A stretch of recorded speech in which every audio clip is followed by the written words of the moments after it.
In the last couple of videos I've done on this jacket, and if you can tell, this is the Patagonia DAS Parka, I've kind of labeled this as the best all-around belay jacket that Patagonia offers. And I would still say that that claim is accurate. There's a lot that this jacket does and it offers that I still think it puts it in its own league. I did just film a video, and you might have seen it, you might not have, but I just filmed a video on the DAS Lite, and in that video I do say that I've used the DAS Lite way more this season of ice climbing than the DAS Parka. But that's only been for a couple of reasons. I mean, the one reason I gave in that video was that my pack size shrank down, so I don't have as much storage as I did last season. But with that being said, last season I did use the DAS Parka by far the most. I used it more than the DAS Lite. And the only reason why I kind of stopped using the DAS Parka last season was it kind of had a rip on the inside, a couple of different rips because it's just rubbing against my harness. So yeah, there was an unfortunate circumstance that kind of stopped me from using it.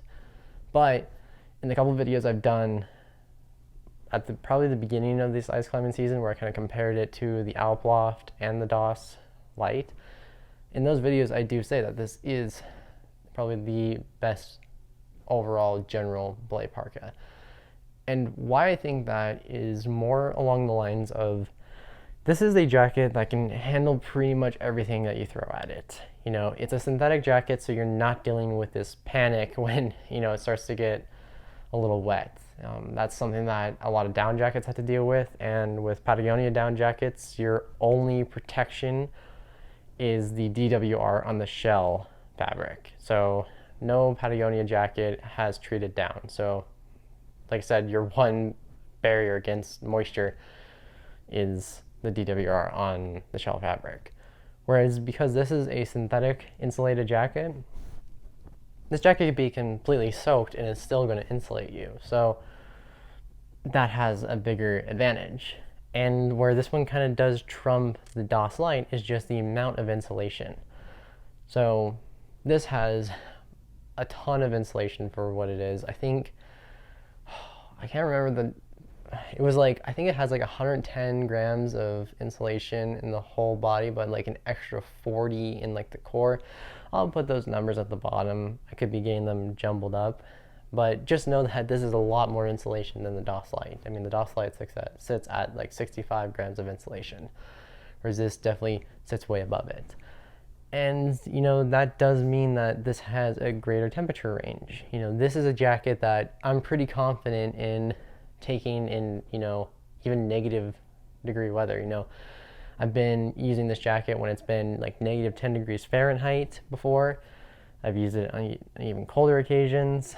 I've used it in the wind when it's been super cold. I've used it when it's been super wet, you know, maybe the climb is partially open, it's just spraying out water. I've used this jacket for a lot of things, and every time it's performed really well. So yeah, like that's why I kind of think it's more of an overall performer. It's better bang for your buck. You get more features with this jacket and you get more range with it, you know. Is it going to be as warm as the Alploft? No. The Alploft has better insulation for just keeping heat. I mean, down is very good for that, and you get more of it. But, you know, if you use this jacket and you layer smartly underneath, whether it's like, you know, Capling Air and then an R1, this jacket should handle the same temperature range. All you have to do is just layer smartly, and that's pretty nice. And so yeah, you know, having that extra range is super nice with this jacket. But there are some features with this jacket which are a little bit nicer because they're more climbing orientated and focused. You know, having things like this thumb loop within the sleeve is really awesome. I mean, this has been, I think, one of the more underrated features with the DAS Parka, but it is super nice.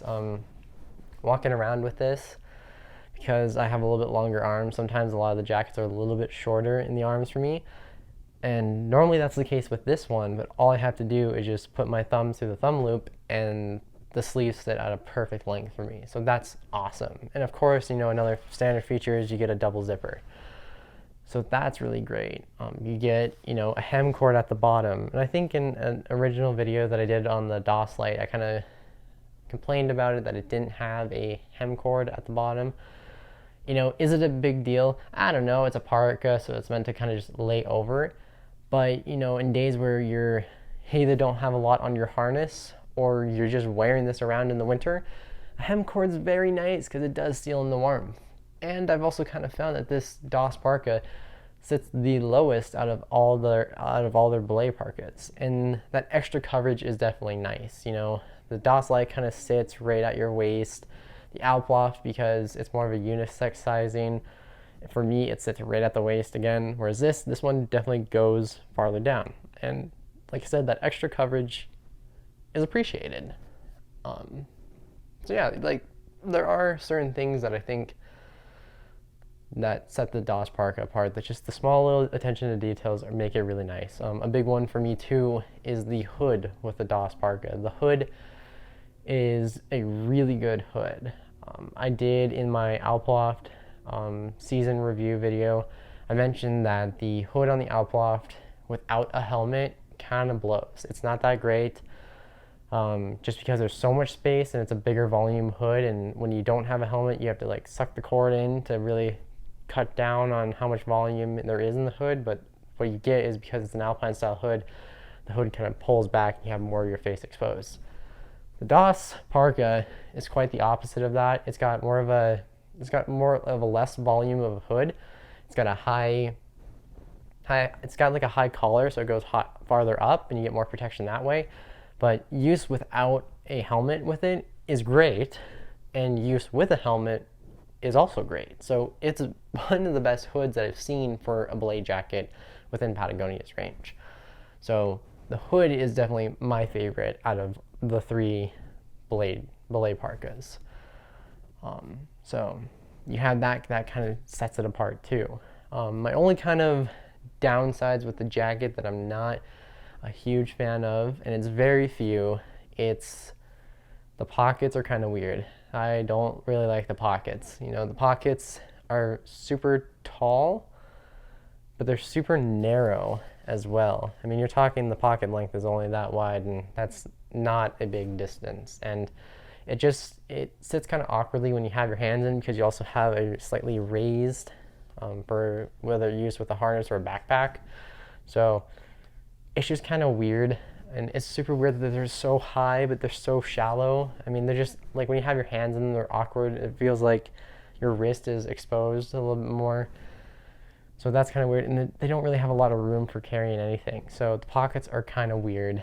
And the bigger thing that I've had more problems with, but not really problems, it's just things that I've been on the fence about, is the fabric itself, which I've gotten better of using the DAS Lite more. It's the same fabric that's in the DAS Lite.